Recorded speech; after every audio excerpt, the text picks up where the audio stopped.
சத்யாவில் சுதந்திர தின super offer. அனைத்து வீட்டு உபயோக பொருட்களும் மாபெரும் தள்ளுபடி விலையில் வாங்கிடுங்கள். அங்க 57 பேர் இருக்காங்க. நாங்க எந்திரிச்சோம்னா அந்த சபையை அவங்க பேசவே முடியாது. எதிர்க்கட்சி தலைவர் பேசும்போது நாங்க எந்திரிச்சோம்னா மாண்புமிகு என்ன பேச விடுங்க. மாண்புமிகு பொதுப்பணித்துறை அமைச்சர் சொன்ன கருத்தை நான் ஏற்க முடியாது. நான் எதிர்க்கட்சி தலைவருக்கு முழுமையா பேச வாய்ப்பு கொடுத்து தவறுன்னு சொல்றீங்களா நீங்க? அப்போ எவ்வளவு சொன்னார், நான் அமைதியான கேட்டு இருந்தேன். எல்லாம் உரிமைக்கு அது பதில் சொல்ற உரிமை அவருக்கு இருக்கிறது இல்லையா? முன்னாள் முதலமைச்சர் மு க ஸ்டாலின் அவர்கள் ஹோம் மினிஸ்டரா இருக்கும் பொழுது அன்றைக்கு கொடுத்த டிஜிபி, அன்றைக்கு கொடுத்த இருந்த எஸ்பிக்கள் கொடுத்த ஆதாரம் இது. போக்சோ வழக்கு கிட்டத்தட்ட 40-60% ஒவ்வொரு ஆண்டும் ஏறி இருக்கு. 2.5 வயது குழந்தையை கற்பழித்து திமுக உறுப்பினர்னு எஃப்ஐஆர் போட்டது உங்களுடைய அரசு தான். அதை நாங்க பதிவு பண்றோம். ஒரு வார காலமாக தமிழ்நாட்டில் என்னென்ன சட்ட ஒழுங்கு பிரச்சனை, போதைப் பொருளால எத்தனை கொலைகள் நடந்திருக்கு அப்படிங்கிறது நான் மட்டுமல்ல, இங்க இருக்கக்கூடிய அனைத்து கட்சி தலைவர்களும் இந்த அரசனுடைய கவனத்திற்கு நாங்கள் எடுத்துட்டு வந்தோம். தவிர அதற்கு நீங்க இதுவரைக்கும் எந்த அமைச்சரும் அதற்கு சரியான பதில் சொல்லவே இல்லை. ஆனால் மாறாக உங்க ஆட்சியில் எப்படி நடந்தது, உங்க ஆட்சியில் எது நடந்தது அப்படின்னு குறை சொல்லிக் கொண்டிருக்காங்க. அது போட்டோ தான் காட்டினாரு, எஃப்ஐஆர் பதிவு பட்டிருக்கு அப்படின்னு சொன்னாரு. இதுல என்ன தெரியுதுன்னா, எங்களுடைய ஆட்சியில் நாங்கள் நடவடிக்கை எடுத்திருக்கிறோம். கூடுதல் தகவல் தேவைப்பட்டாலோ அதை நாம எங்கேயும் போய் தேட வேண்டிய அவசியம் இல்லை. இந்த ஆட்சியில இன்றைக்கு சென்னை மாநகர கமிஷனர் நியமிக்கப்பட்டுள்ள திரு அமல்ராஜ் ஐபிஎஸ் அவர்கள் கிட்ட இந்த அரசு கேட்டுச்சுன்னா அவரே இந்த தகவல்களை தெளிவா எடுத்து கொடுத்துருவார். ஏன்னா அவர் தான் இன்னைக்கு கமிஷனர் இருக்கிறாரு. இந்த இபிசிஐடி பிரிவை தலைமையேற்று நடத்தியவரும் அவர் தான். அவர்கிட்ட கேட்டா கரெக்டா சொல்வார். எத்தனை டன் கஞ்சாவை பறிமுதல் பண்ணோம், எத்தனை பேரை நாங்கள் கைது செஞ்சிருக்கிறோம், சிறப்பு புகார் எண்கள் எத்தனை அறிவிச்சோம், விழிப்புணர்வு நிகழ்ச்சிகள் எல்லா டேட்டாவும் அவர்கிட்ட இருக்கு. எங்களுடைய திராவிட மாடல் ஆட்சியில போதைப் பொருளை தடுக்கிற செயல்பாடுகள் சரியா நடக்கல அப்படின்னு இந்த அரசு எங்களை குற்றம் சாட்டுச்சுன்னா நான் உங்ககிட்ட கேட்க வேண்டிய கேள்வி, அப்புறம் என்னத்துக்கு அந்த அவ்வளவு பெரிய அதிகாரிய இப்போ இவ்வளவு முக்கியத்துவம் வாய்ந்த சென்னை மாநகராட்சி ஆணையர் பொறுப்புல போட்டிருக்கீங்க என்ற கேள்வி இந்த அரசுக்கு வைக்கிறேன். போதைப் பொருள் ஒழிப்பு மற்றும் சட்டவிரோத கடத்தல் தடுப்பு பணியை சிறப்பா மேற்கொள்ளும் காவலர்களுக்கு 2 நாட்களுக்கு முன்பு நம்முடைய முதலமைச்சர் அவர்கள் விருதுலாம் வழங்கியிருக்கிறார். விருது எதற்காக பாத்தீங்கன்னா, போதைப் பொருள் ஒழிப்பு மற்றும் சட்டவிரோத கடத்தல் தடுப்பு நடவடிக்கையை சிறப்பா மேற்கொண்டதற்காக, கடந்த ஒரு வருடமாக சிறப்பா பணியாற்றியதற்காக 15 காவல்துறை அதிகாரிகள் மற்றும் காவலர்களுக்கு முதலமைச்சர் அவர்களே விருது கொடுத்திருக்கிறாங்க. அந்த 15 காவலர்களுமே எங்களுடைய ஆட்சி காலத்துல பல்வேறு வழக்குகள்ல போதைப் பொருள் ஒழிப்பு நடவடிக்கையை சிறப்பா மேற்கொண்டவங்கன்னு இன்னைக்கு அரசு அறிக்கை கொடுத்திருக்கு. விருது பெற்ற அந்த 15 காவலர்களும் எத்தனை கிலோ போதைப் பொருட்களை பறிமுதல் பண்ணாங்க, எத்தனை குற்றவாளிகளை கண்டுபிடிச்சிருக்காங்க, பிடிச்சாங்க, எவ்வளவு நாட்களுக்கு அவங்களுக்கு தண்டனை வாங்கி கொடுத்திருக்காங்க, இந்த விவரங்களை எல்லாம் அரசு வெளியிட்ட செய்தி குறிப்பில் தெளிவா சொல்லியிருக்கிறீங்க. போதைப் பொருள் தடுப்புக்கு எங்க ஆட்சியில நடவடிக்கை எடுக்கல அப்படின்னா அப்புறம் என்னதுக்கு இந்த காவலருக்கு முதலமைச்சர் அவர்கள் விருது கொடுத்தார் அப்படின்னு இங்க நான் பதிய வைக்க விரும்புகிறேன். அந்த கஞ்சா உட்பட பல பொருட்களை பறிமுதல் பண்ணாங்க. நாங்க இந்த 100 நாட்கள் அதை விட அதிகமா நம்ம தமிழக வெற்றி கழகம் ஆட்சி பறிமுதல் பண்ணியிருக்கு. அதுக்கான டேட்டாவை மானிய கோரிக்கையில நிச்சயம் நாங்க சொல்லுவோம். தவறான தகவலை இங்க பதிய வைக்கிறீங்க. இந்த திட்டத்தை கொண்டு வந்தது எங்களுடைய தலைவர் 2023ஆம் ஆண்டு தான் அறிமுகப்படுத்தப்பட்டது. எல்லாம் தெரிஞ்சுட்டு பேசுங்க. மாண்புமிகு பேரவைத் தலைவர் அவர்களே, 100 நாள் ஆட்சி அடுத்த 25 வருடங்களுக்கான ஒரு அடித்தளத்திற்கான மக்கள் ஆட்சி. இந்த ஆட்சியை உருவாக்கியது இளைஞர்களும் பெண்களும். அதற்கு நாங்கள் எப்பொழுதும் உண்மையா இருப்போம். எங்களுடைய முதலமைச்சர் இறந்த எங்களுடைய சகோதரர்கள் அமுதனும் தனுஷாவட்டும் எங்களுடைய குடும்பமாகவும் சகோதரனாகவும் நாங்கள் நினைக்கிறோம். எங்களுக்கு உணர்ச்சியோட ஒரு அரசியல நாங்க இதை பத்தி நாங்க பேசுறோம். இதை பற்றி மாண்புமிகு 2 அமைச்சர்களும் விளக்கினார்கள். என்ன நடந்தது, அதற்கான தகுந்த நடவடிக்கை என்ன அப்படி என்று. குறிப்பாக ட்ரக்ஸ், போதை ஒரு முக்கியமான பிரச்சனைங்கிறது மாண்புமிகு அனைத்து கட்சி சட்டமன்ற உறுப்பினர்களும் மூத்த உறுப்பினர்களும் அது கடுமையான நடவடிக்கை எடுக்கணும்.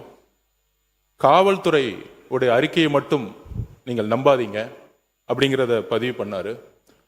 குறிப்பாக கம்யூனிஸ்ட் கட்சியுடைய தோழர் ஆகட்டும், அதிமுகவுடைய சட்டமன்ற உறுப்பினராகட்டும், அனைத்து கட்சி உறுப்பினர்களாகட்டும், நாங்கள் உறுதியாக கூறுகிறோம், காவல்துறையுடைய அறிக்கையா இல்லை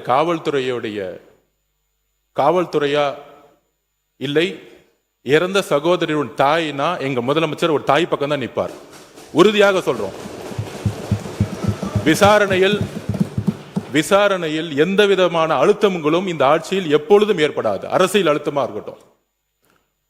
நேற்றே நானும் முதலமைச்சருடைய ஆணையின்படி நானும் திரு ராஜ்மோகன் அவர்களும் பள்ளித்துறை அமைச்சரும் சென்றோம். தனுஷ் அவர்களுடைய வீட்டில் சென்றோம். ஒரு குடும்பத்தை சந்தித்தோம்.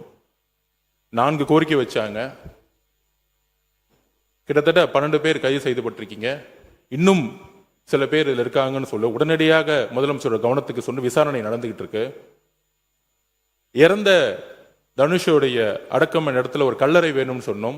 உடனடியாக முதலமைச்சர் அந்த கல்லறைக்கான இடத்தை ஐடென்டிஃபை பண்ண சொல்லியிருக்கிறாரு. அவர்களுக்கான வன்கொடுமை தட்டத்தின்படி அவர்களுக்கான உரிய இழப்பீடை இன்றைக்கு கலெக்டருக்கு கொடுக்க சொல்லி முதலமைச்சர் உத்தரவிட்டிருக்காரு. இதோடைய வெளிப்பாடுதான் தற்போதைய ஆட்சி பொறுப்பேற்ற உடனே மாண்புமிகு முதலமைச்சர் அவர்கள் கையெழுத்திட்ட 3 திட்டங்களில் anti narcotics task force ANTF திட்டம் ஒன்றாகும். இத்திட்டத்தின் முக்கியத்துவம் கருதி இத்திட்டத்திற்கு ரூபாய் 264.14 கோடி நிதி மாண்புமிகு முதலமைச்சர் அவர்களின் உத்தரவுப்படி ஒதுக்கீடு செய்யப்பட்டு மாநிலம் முழுவதும் 65 ஆன்டி நார்கோட்டிக்ஸ் டாஸ்க் ஃபோர்ஸ் அலகுகள் உருவாக்கப்பட்டுள்ளன. எனவே இந்த அரசு தமிழ்நாட்டிலிருந்து போதைப் பொருள் பழக்கத்தை அடியோடு வேறறுக்க வேண்டும் என்பதில் மிக உறுதியாக உள்ளது. இந்த நடவடிக்கையில் அரசு எந்தவித சமரசமும் செய்து கொள்ளப் போவதில்லை. ஆனால் நான் குறிப்பிட்ட கம்யூனிஸ்ட் தோழர்களை பத்தி பேசினேன், அதிமுக தோழர்களை பத்தி பேசினேன். நான் திமுக பத்தி பேசவே இல்லை. திமுகவுடைய எதிர்கட்சி என்ன சொல்ல இல்ல என்ன சொல்ல வர்றான்னு தெரியாம நிறுத்துக்கணும். என்ன அர்த்தம்? திமுகவுடைய எதிர்கட்சி அங்க 57 பேர் இருக்காங்க. நாங்க எந்திரிச்சோம்னா அந்த சபையை அவங்க பேசவே முடியாது. எதிர்கட்சி தலைவர் பேசும்போது நாங்க எந்திரிச்சோம்னா அதாவது மாண்புமிகு மாண்புமிகு சபை மாண்புமிகு என்ன பேச விடுங்க. மாண்புமிகு பொதுப்பணித்துறை அமைச்சர் சொன்ன கருத்தை நான் ஏற்க முடியாது. மாண்புமிகு பொதுப்பணித்துறை அமைச்சர் சொன்ன கருத்தை ஏற்க முடியாது. அதை மட்டும் அவைக்குழு நீக்குகிறேன். நீங்க பேசுங்க. யாரும் சொல்லிட்டேன், நீக்கிட்டேன். உட்காருங்க உட்காருங்க உட்காருங்க உட்காருங்க. மாண்புமிகு பொதுப்பணி இல்லைங்க.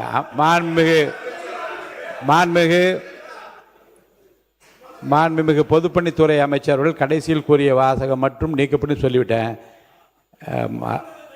நீங்க உட்காருங்க உட்காருங்க உட்காருங்க. நீங்க எனக்கு புரியல. கொறடா அவரா இல்ல நீங்களான்னு எனக்கு தெரியல. உங்க கொறடா நிக்கிறார், நான் நிக்கிறேன். நீங்க தொடர்ந்து பேசினா என்ன அர்த்தம்? மாண்புமிகு பொதுப்பணித்துறை அமைச்சர்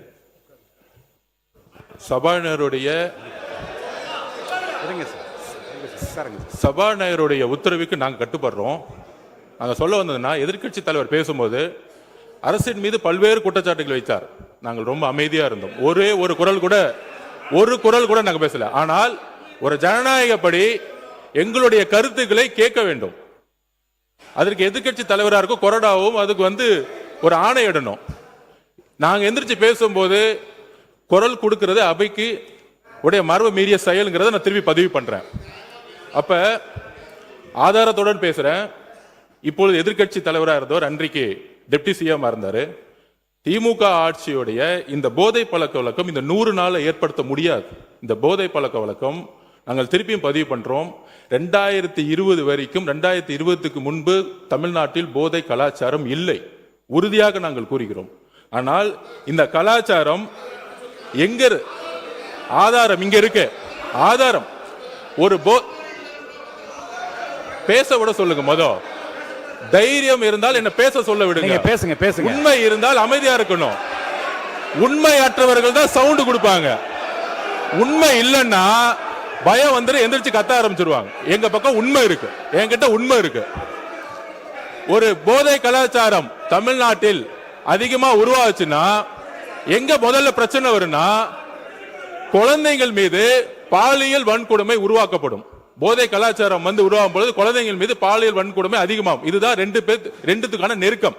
அதுல 2020 தமிழ்நாடுடைய காவல்துறை அறிக்கை சொல்றேன். 2020 4338 கேஸ் போஸ்கோ வழக்கு. 2021 6064, கிட்டத்தட்ட 2000 கேஸ் இன்க்ரீஸ் ஆயிருக்கு. 2022 6580 கேஸ். 2023 6968 கேஸ். 2023 2024 குறிப்பாக இதை நோட் பண்ணிக்குவாங்க மாண்புமிகு பேரவைத் தலைவர்களே. 6968 இருந்து 10,046 40% போக்சோ வழக்கு அதிகமா இருக்கு. அப்பொழுது இப்ப நாங்க ஆன்டி டெக்ஸ் போர்ஸ் போட்டிருக்கோம். எங்களுடைய முதலமைச்சர் பிரச்சாரத்தை உருவாக்கி இருக்காங்க. முக்கியமான இன்னொரு ப்ரூஃப் சொல்றோம். மாண்புமிகு எதிர்க்கட்சி தலைவர் இதை பத்தி சொல்லணும். முக்கியமான ஒரு ப்ரூஃப், பாலியல் தொந்தரவில் 2.5 வயது பெண் குழந்தை பலி. கற்பழிச்சது திமுகவுடைய உறுப்பினர். 2.5 வயது குழந்தையை கற்பழிச்சது 2.5 வயது குழந்தையை கற்பழிச்ச திமுகவுடைய உறுப்பினர். இதை பத்தி இதற்கு முன்பு டெப்டி சிஎம் இருந்த இன்றைக்கு எதிர்க்கட்சி தலைவர் 2.5 வயது குழந்தையை திமுக உறுப்பினர் கற்பழிக்க பொழுது என்ன பேசினார், என்ன நடவடிக்கை எடுத்தாங்க? போதை ஆன்டி டெஸ்டுக்கு எதிராக எத்தனை மீட்டிங் இந்த 5 வருஷமா பதிவு பண்ணாங்க. அயலகத்துறை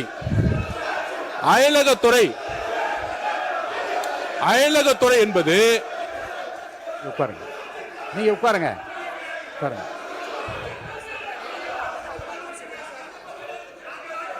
அதாவது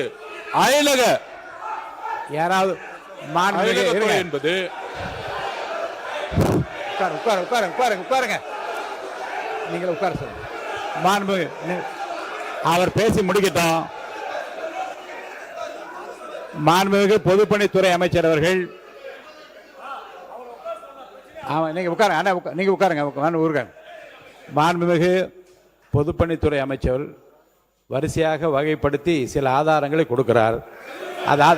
இருங்க, நான் வாய்ப்பு தருகிறேன். அவர் பேசி முடித்ததும் உங்களுக்கு வாய்ப்பு தருகிறேன். நீங்க சொல்லுங்க, பதில் சொல்லுங்க. விவாதமே கூடாது என்றதல்ல. மாண்பு உறுப்பினர் பாருங்க, 55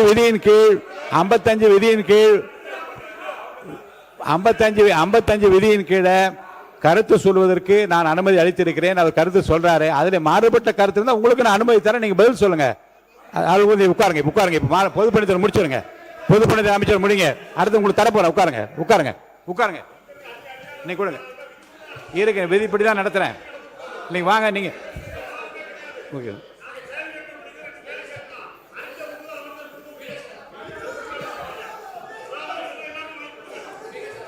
நான் எதிர்க்கட்சி தலைவருக்கு முழுமையா பேச வாய்ப்பு கொடுத்த தவறுன்னு சொல்றீங்களா நீங்க? அப்போ எவ்வளவு சொன்னார். நான் அமைதியான கேட்டு இருந்தேன். எல்லாம் உறுப்பினருக்கு அதுக்கு பதில் சொல்ற உரிமை அவருக்கு இருக்கிறது இல்லையா? இல்லைங்க. மாண்பு எதிர்க்கட்சி தலைவர் பேசுகிற போது கவன ஈர்ப்பு தீர்மானத்தை தாண்டியும் தமிழ்நாடு முழுவதும் நடந்த பல சம்பவங்களை சொல்லுகிற போது அமைதியா கேட்டு அதுக்கு பதில் சொல்வதற்கு உரிமை, ஒரு கலெக்டிவ் ரெஸ்பான்சிபிலிட்டி மந்திரிகளுக்கு இருக்கிறது. முதலமைச்சர் இல்லாவிட்டாலும் கூட ஒரு கலெக்டிவ் ரெஸ்பான்சிபிலிட்டி அடிப்படையில் அமைச்சர்கள் பதில் சொல்லுவார்கள். அவர் பேசி முடிக்கட்டும். உங்களுக்கு தர வாய்ப்பு தரேன், பேசுங்க. சொல்லுங்க.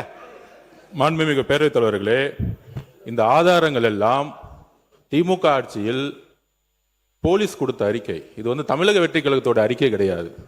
இது போலீஸ் முன்னாள் முதலமைச்சர் மு க ஸ்டாலின் அவர்கள் ஹோம் மினிஸ்டரா இருக்கும் பொழுது அன்றைக்கு கொடுத்த டிஜிபி, அன்றைக்கு கொடுத்திருந்த எஸ்பிக்கள் கொடுத்த ஆதாரம் இது. போக்சோ வழக்கு கிட்டத்தட்ட 40-60% ஒவ்வொரு ஆண்டும் ஏறி இருக்கு. 2.5 வயது குழந்தையை கற்பழித்து திமுக உறுப்பினர்னு எஃப்ஐஆர் போட்டது உங்களுடைய அரசு தான். அதை தான் நாங்க பதிவு பண்றோம்.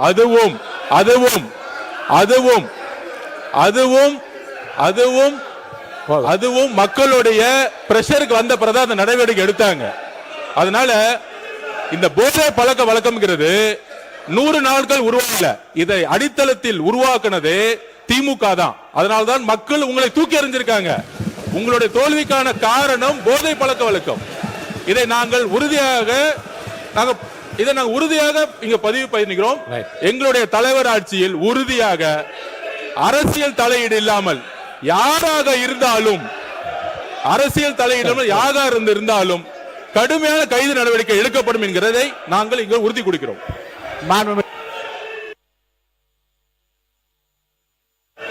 மாநிலத்துறை அமைச்சர் அவர்கள் பேசிய பிறகு மாநில எதிர்க்கட்சி தலைவர் அவர்கள் நீங்க தொடர்ந்து இதை உங்கள் கருத்துக்கள் நீங்க பதிவு செய்யலாம்.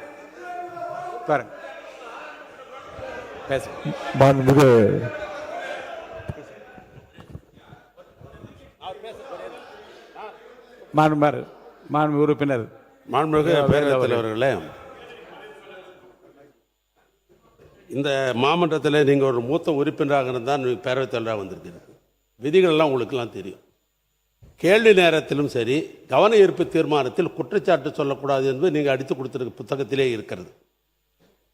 எங்களுடைய எதிர்க்கட்சியினுடைய மாண்புமிகு எதிர்க்கட்சித் தலைவர் அவர்கள் ஒரு அரசினுடைய கவனத்திற்கு இந்தந்த சம்பவங்கள்லாம் நடைபெற்றிருக்கிறது கவனத்தை தான் கொண்டு வரார்.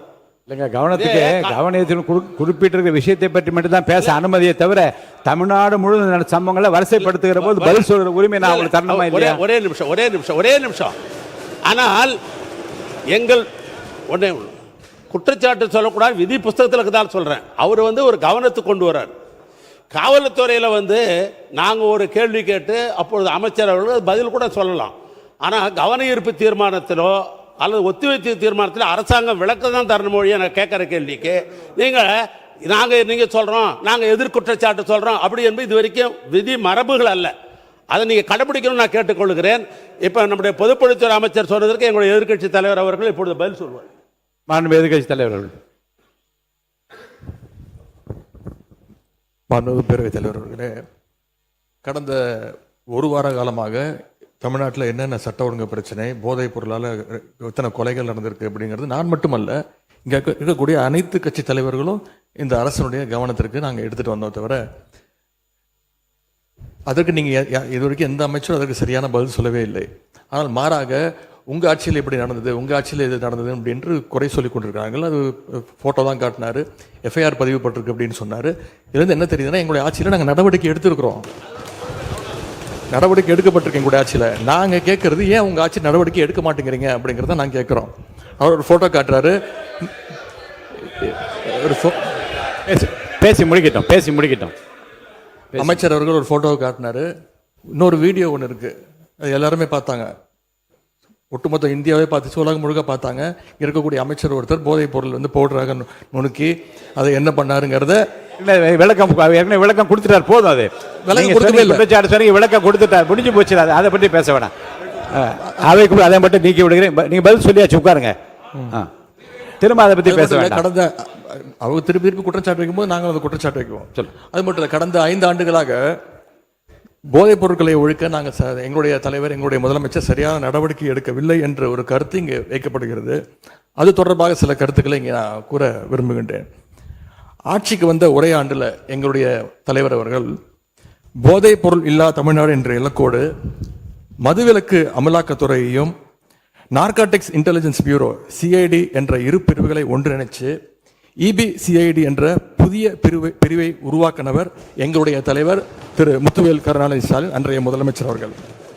அவர் அன்றைக்கு அப்படி செயல்பட்டதால் தான் கடந்த 5 ஆண்டு கால திராவிட மாடல் ஆட்சியில் இதுவரை இல்லாத அளவுக்கு ஒரு விழிப்புணர்வை ஏற்படுத்தி போதைப் பொருட்களை தொடர்ந்து எங்களுடைய அரசு பறிமுதல் செஞ்சது. இது தொடர்பான புள்ளி விவரங்கள் தேவைப்பட்டாலோ அவர்கிட்ட இருக்கு, அமைச்சர்கிட்ட இருக்கு. கூடுதல் தகவல் தேவைப்பட்டாலோ அதை நாம் எங்கேயும் போய் தேட வேண்டிய அவசியம் இல்லை. இந்த ஆட்சியில் இன்றைக்கு சென்னை மாநகர கமிஷனராக நியமிக்கப்பட்டுள்ள திரு அமல்ராஜ் ஐபிஎஸ் அவர்கள்கிட்ட இந்த அரசு கேட்டுச்சுன்னா அவரே இந்த தகவல்களை தெளிவாக எடுத்து கொடுத்துருவார். ஏன்னா அவர் தான் இன்னைக்கு கமிஷனர் இருக்கிறாரு. இந்த இபிசிஐடி பிரிவை தலைமையேற்று நடத்தியவரும் அவர் தான். அவர்கிட்ட கேட்டால் கரெக்டாக சொல்வார், எத்தனை டன் கஞ்சாவை பறிமுதல் பண்ணோம், எத்தனை பேரை நாங்கள் கைது செஞ்சுருக்கிறோம், சிறப்பு புகார் எண்கள் எத்தனை அறிவித்தோம், விழிப்புணர்வு நிகழ்ச்சிகள் எல்லா டேட்டாவும் அவர்கிட்ட இருக்கு. ஒருவேளை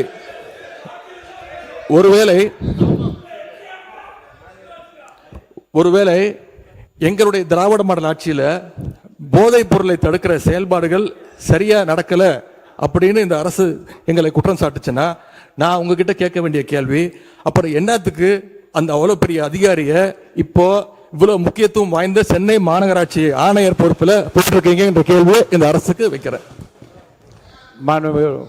பொதுப்பணித்துறை அமைச்சர், நீங்க இது குற்றச்சாட்டு அல்ல. அதாவது எங்களுடைய நோக்கம் ஒருவரை ஒருவர் குற்றச்சாட்டு அல்ல.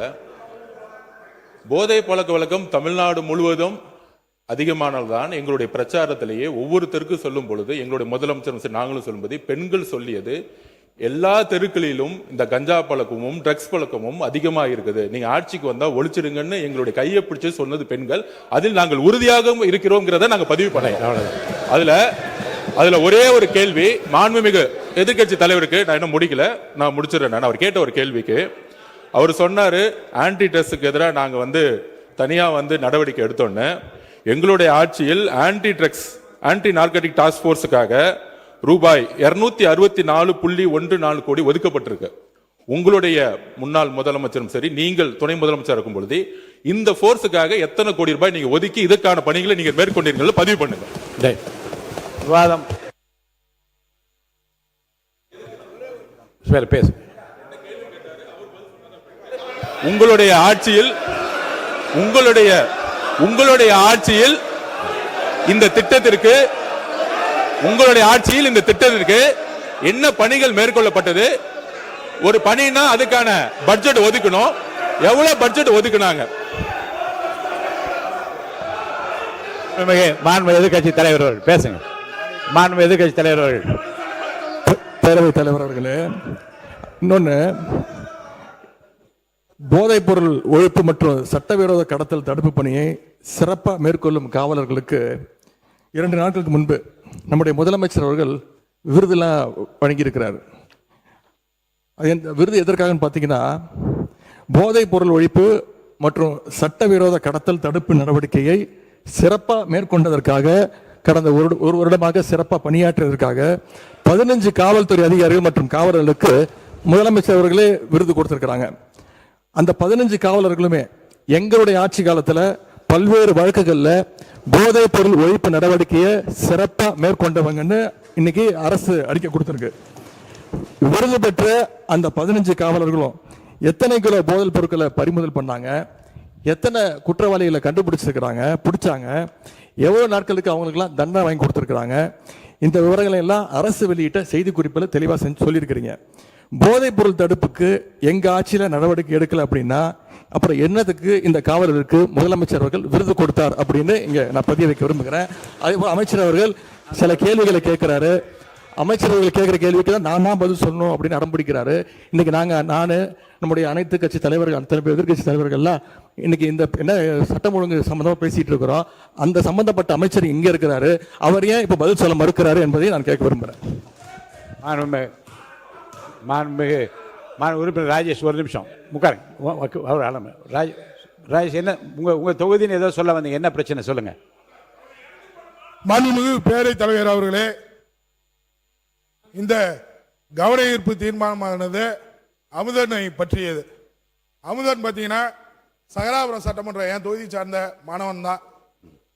கள்ளக்குறிச்சி மாவட்டத்திலிருந்து அதிகப்படியாக மாணவர்கள் கோயம்புத்தூர் கல்லூரியில தான் படிச்சுட்டு வராங்க பல ஆண்டு காலமா. ஏன் இதை வலியுறுத்தினா, இந்த போதை பழக்கத்தால அமுதன் இறந்தாருன்றது மாற்று கருத்தே இல்லை. போதை பழக்கம், அந்த அடிச்சு கொண்ட பசங்க எல்லாமே போதை பழக்கத்தில் தான் இருந்தாங்க. அந்த 20 பேருமே போதைப் பொருள் பயன்படுத்திய கல்லூரி மாணவர்கள். அவர்கள் ஒன்றும் கொலை குற்றவாளி கிடையாது. நான் ஏன் இதை சொல்றேன்னா 100 நாள்ல இந்த போதை பழக்கத்தை கத்துக்கிட்டாங்க. நாங்க உங்க ஆட்சியில் சொல்ல வரல. நீங்க எதுக்கு எடுத்தாலும் அம்மாவின் ஆட்சின்றீங்க. இந்த கொலை குற்றம் நடந்திருக்கு. அந்த பாதிக்கப்பட்ட அமுதன் தரப்புக்கு தேவையான உதவி செஞ்சுட்டீங்க, அரசாங்க வேலை தரேன்னுட்டீங்க, நியாயமானது. ஒன்னே ஒன்று மட்டும் சொல்லிக்கிற, இந்த போதை பழக்கம் எங்க இருந்து வருது? பல வெளிமாநில கேரளாவில இருந்து வருது. நாம இந்த கவன ஈர்ப்பு தீர்மானமே மாணவர்கள் பாதிக்கப்படக்கூடாது, கஞ்சா பழக்கத்துக்கு ஆட்படக்கூடாதுன்னு நினைக்கிறோம். அதற்கான தீர்வு தான் இந்த சட்டமன்றம் எடுத்து போகணுமே தவிர, போன ஆட்சியில பண்ணிட்டீங்க, இந்த ஆட்சியில் கேட்கல. அடுத்து சிறப்பு கவன ஈர்ப்பு தீர்மானம் போதுங்க. நீங்க உங்க தொகுதின்னு சொன்னதுனால உங்களுக்குரிய இடம் தர வேண்டும் என்று அனுமதித்தான் போதும். மாண்புமிகு மதுவிலக்குத்துறை அமைச்சர் அவர்கள் உட்காருங்க. மாண்புமிகு பேரவைத் தலைவர் அவர்களே, மாண்புமிகு எதிர்க்கட்சி தலைவர் சொன்னாரு இந்த மாதிரி 15 காவலர்களுக்கு சிறப்பு விருது கொடுத்தோன்னு. இது ஒன்றும் புதிய நடைமுறை கிடையாது. வருடம் புரட்சி தலைவி அம்மா காலத்திலிருந்தே இது கொடுத்துட்டு தான் வராங்க. அதனால போதை தடுப்புக்கு எந்த ஒரு நடவடிக்கையும் எடுக்கல. எதை வச்சு சொல்றேன்னா, அந்த கஞ்சா உட்பட பல பொருட்களை பறிமுதல் பண்ணாங்க. நாங்க இந்த 100 நாட்கள் அதை விட அதிகமா நம்ம தமிழக வெற்றி கழகம் ஆட்சி பறிமுதல் பண்ணியிருக்கு. அதுக்கான டேட்டாவை மானிய கோரிக்கையில நிச்சயம் நாங்கள் சொல்லுவோம். மாண்புமிகு எதிர்க்கட்சி தலைவர் முடிச்சிடலாம். 1 மணி நேரம் நீங்க சொல்லுங்க என்ன தவறான தகவலை இங்க பதிய வைக்கிறீங்க. இந்த திட்டத்தை கொண்டு வந்தது எங்களுடைய தலைவர் 2023 ஆண்டு தான் அறிமுகப்படுத்தப்பட்டது. இதெல்லாம் தெரிஞ்சுட்டு பேசுங்க. மாண்புமிகு உறுப்பினர் போதும்.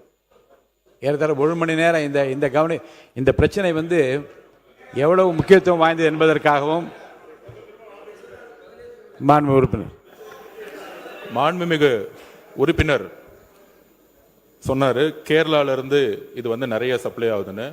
இதுக்கான நடவடிக்கை தான் கேரளால இருந்து ஹோம் மினிஸ்டர் இங்க வந்து திரு ரமேஷ் சென்னிதால் அவர்களும் சரி, எங்களுடைய முதலமைச்சரும் சரி, இதற்கான அனைத்து திட்டங்களும் நடந்துகிட்டு இருக்குங்கிறத நான் இந்த இடத்துல பதிவு பண்றேன். கேரளாவுடைய ஹோம் மினிஸ்டரும் தமிழ்நாடுடைய ஹோம் மினிஸ்டரும் சேர்ந்து கூடிய விரைவில் கடுமையான சட்ட நடவடிக்கைகள் மூலம் கேரளால இருந்து தமிழ்நாட்டுக்கு வரக்கூடிய அனைத்து டக்ஸ் உடைய வழிகளையும் மூடுவதற்கான அனைத்து பணிகளும் ஸ்டார்ட் ஆயிருச்சுங்கிறத நாங்க பதிவு பண்றோம். சிறப்பு கவன ஈர்ப்பு தீர்மானம். தேனி மாவட்டம் ஆண்டிப்பட்டி தொகுதி தும்மக்குண்டு மேகமலை பகுதிகளில் விவசாயம் செய்யும் விவசாயிகள் குறித்து நாங்கள் எதிர்க்கட்சியில் இருக்கிற அனைவரும் எழுப்பிய கேள்விக்கு அரசின் சார்பாக உரிய விளக்கங்கள் இல்லை. எனவே அதை கண்டித்து நாங்கள் வெளிநடப்பு செய்கிறோம்.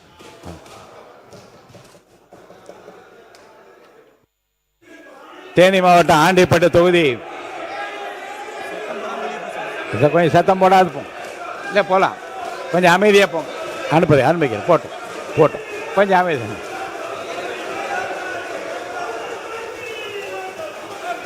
கொஞ்சம் அமைதியாக வெளியேறுங்க. அமைதியாக வெளியேறுங்க.